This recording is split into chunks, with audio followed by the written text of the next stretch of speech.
Pay it no mind. And if in case you don't know, now you know. She was sent to conversion therapy. She moved to New York in 1962 and made money as a sex worker. He became one of the most popular trans social media pioneers at that time. I really don't think you're strong enough, no. Today I'm going to talk about modern day heroes.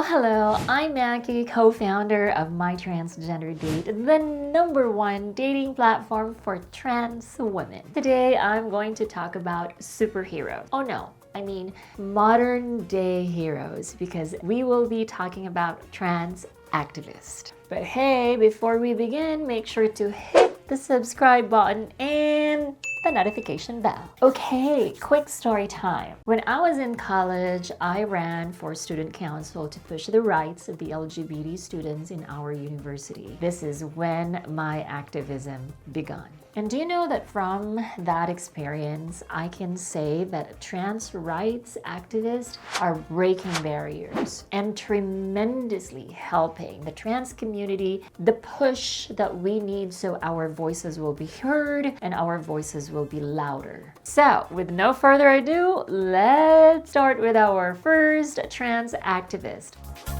Do you believe in life after love? I can feel something inside me say, I really don't think you're strong enough, no. Girl, moment.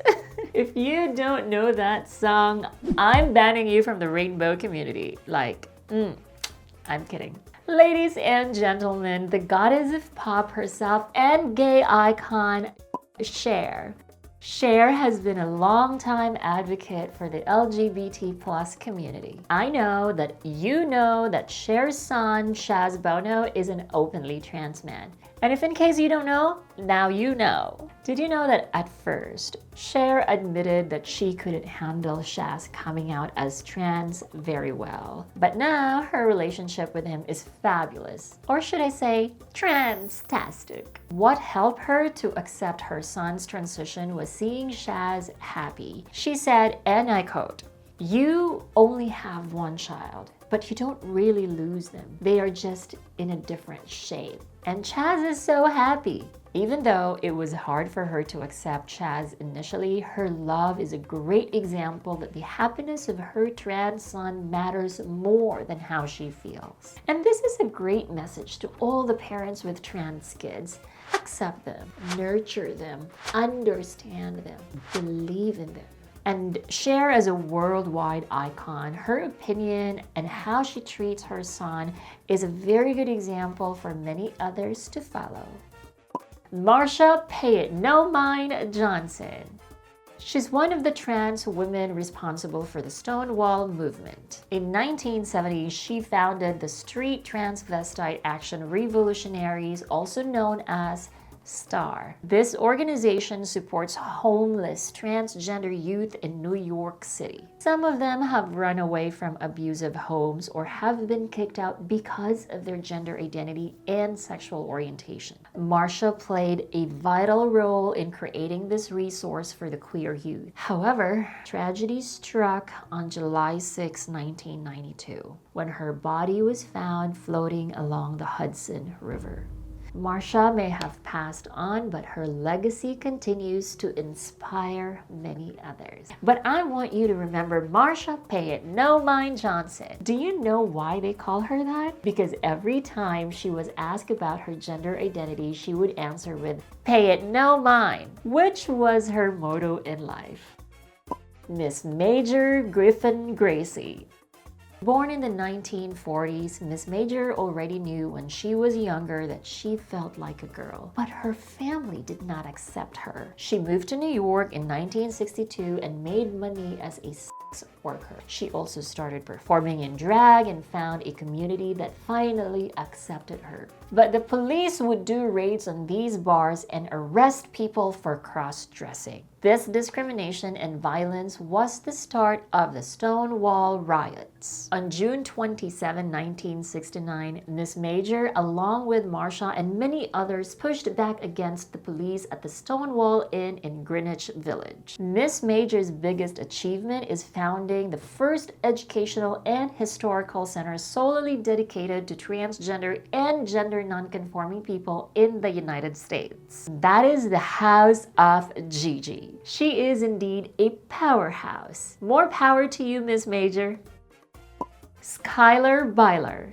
Schuyler is a Korean-American swimmer. He's not only a member of Harvard University's men's swim team, but also the first openly trans male to compete on an NCAA Division I men's team. When he was a teenager, he was pressured to look feminine and girly. Throughout high school, he became a successful swimmer, but he was bullied for being different from the other girls. When he graduated high school, he decided to transition in the gap year before going to college. Now, being Korean, he was so scared to tell his family that he was trans. But he was surprised when his family supported him through his transition. He was recruited for the Harvard women's swim team at first, but the coaches gave him the choice to pick which Harvard swim team to join. And of course, he decided to swim on the men's team. He became one of the most popular trans social media pioneers at that time. He often speaks about trans-related topics on his social media, and he published a book, He, She, They. So if you want some inspiration in your life, make sure to follow Schuyler.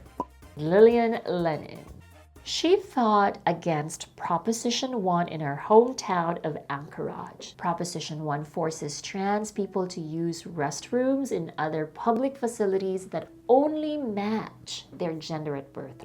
You know that Lillian had a rough childhood. She was sent to conversion therapy. Now, if you don't know what conversion therapy is, conversion therapy aims to cure the youth from having an alternative sexual orientation or gender identity. I have talked about this topic in depth in one of my videos, which you can actually check out here. I will also add the link in the description. Her experience with conversion therapy left her traumatized, but also it made her realize that she didn't want others to experience what she had experienced. It took a lot of growth for her parents to understand and accept Lillian, but Lillian said that she now has a better relationship with her parents. In fact, her parents have helped rally against Proposition 1. We all know that there are many trans children whose parents do not accept them, so it is so refreshing to see the plot twist of the inspiring story of Lillian and her parents.